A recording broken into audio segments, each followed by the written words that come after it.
It's a Friday afternoon. We're 2 weeks from the start of the college football season. And Borky's like, hey, I got an idea for the college football fix. Let's talk about people getting fired. Yeah, hot seat. So inspired by a couple of conversations that we had this morning and also something that I read.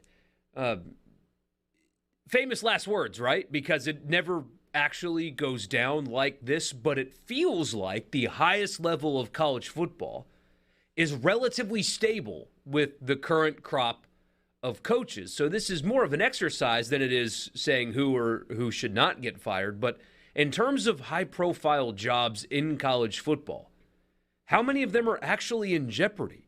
How many people are truly on the hot seat at the highest level of college football? Now, like, I don't know what Oregon State situation is like, so maybe there's something going on there. But in terms of the SEC, the Big Ten, or high-level jobs in the other three leagues. State's actually pretty stable. Yeah, and they're building a new stadium, too. Limited fans this year. You know, what do they say? Pardon our progress or whatever? Either way, yeah. High-profile jobs that Aren't could they just possibly rebuilding Reeser? Yeah, they tore half of it down, and so only half of it is usable this year. And then it'll be done by next year or something like that. All right, let's just rip through the top 25, and you tell me if any of these coaches are on the hot seat. Nick Saban, no. Ryan Day, no. Kirby Smart, no. Dabo Swinney, no. Marcus Freeman, first year at Notre Dame. Jimbo, no, because there's so much guaranteed money there. Kyle Whittingham, no. And I only pause there with Kyle Whittingham, not because he's in any kind of hot seat or trouble or whatever. He's one of those guys that's like, you're going to coach football forever? He's had a long, successful run at Utah. And I have no reason to think he might be slowing down. It's just like, meh, you know, if he decided to ride off into the sunset one day, but not a hot seat at all. Jim Harbaugh got a new lease on life after the season that Michigan had last year. Year number 1 for Brent Venables at Oklahoma. Dave Aranda could not be any more stable at Baylor. The only question at Baylor is whether or not they will be able to hold on to Dave Aranda, not whether he is going to be asked to leave. Yeah, that's a job that could come open, but not for termination reasons. First year for Dan Lanning at Oregon, so obviously he's in good shape. Mike Gundy at Oklahoma State, he can be there as long as he wants to be. They just keep on winning. NC State, Dave Doran. Big expectations for NC State going into this season. First year for Lincoln Riley at Southern Cal. Great, big, new, fat contract for Mel Tucker at Michigan State. Year number 1 for Mario Cristobal at Miami. Pittsburgh, Pat Narduzzi, no trouble. Wisconsin, Paul Chryst. Yeah, whatever, man. Just keep on plugging along and winning 8-10 every year, and you can be there as long as you want. Sam Pittman, absolutely not at Arkansas. Mark Stoops at Kentucky. No, of course he's not on the hot seat. Things may have gotten a little weird. I wouldn't be – if you told me Mark Stoops decided he wanted to give it a go somewhere else, okay. But certainly not on the hot seat. Lane Kiffin, of course, not at Ole Miss. Wake Forest. Dave Clawson. Dave Clawson. Also absolutely not. Now, I guess a couple of these jobs could come open for other reasons. ACC title game last year. Yeah. He's done a great job there. Luke Fickell's in great shape at Cincinnati. Houston, no issues there. And they're about to join the Big 12, so the job's getting better. Yeah, they're about to be good. Houston's got a chance to be really good this year. Probably the best group of 5 team that's out there this year. And then BYU. I mean, Kalani Sitake, safe as can be. Yeah. So nobody in the top 25. I'm sticking with the AP poll. Just zip through the others receiving votes category, because this is where you get into some interesting stuff. Clearly, Josh Heupel's fine at Tennessee. Just on the outside looking in for the preseason top 25. Sark is not getting fired at Texas after this season. It's not happening. Quinn Ewers, by the way, named the starter. Yes, he was. Kirk Ferentz at Iowa, I mean, he could die in that job if he so chooses.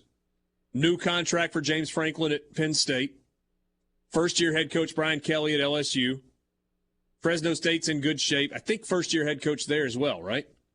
I believe that is accurate. Didn't the head coach at Fresno leave after last season? I believe so. Minnesota, they're rowing the boat. They're all good.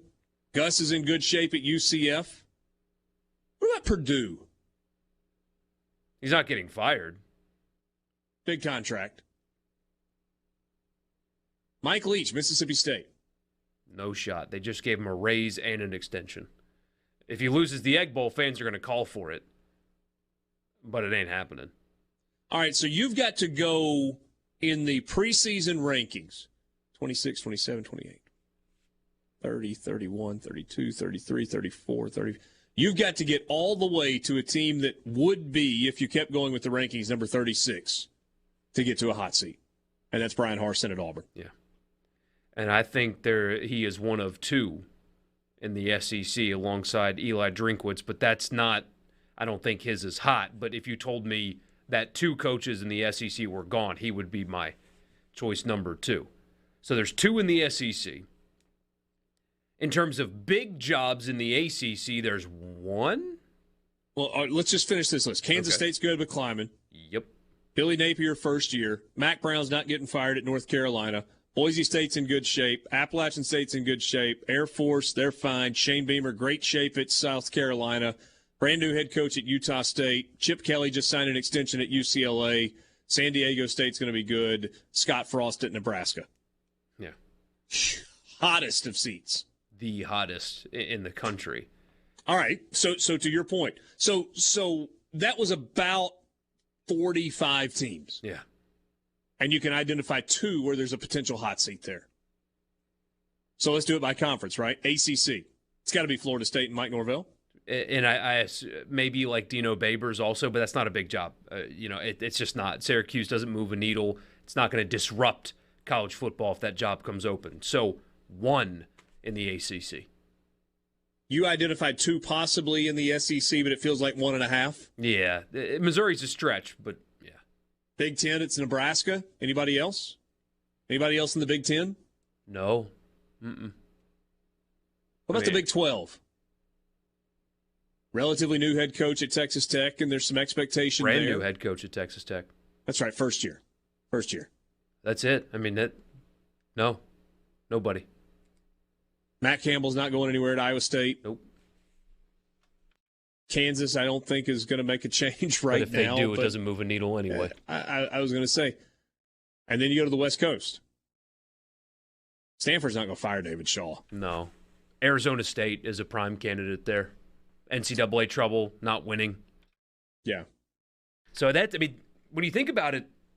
Not a lot of jobs. Not a lot of jobs. Now, it may look entirely different in November, but in August, in terms of big jobs, this does not feel like a year where you're going to see the movement that we've seen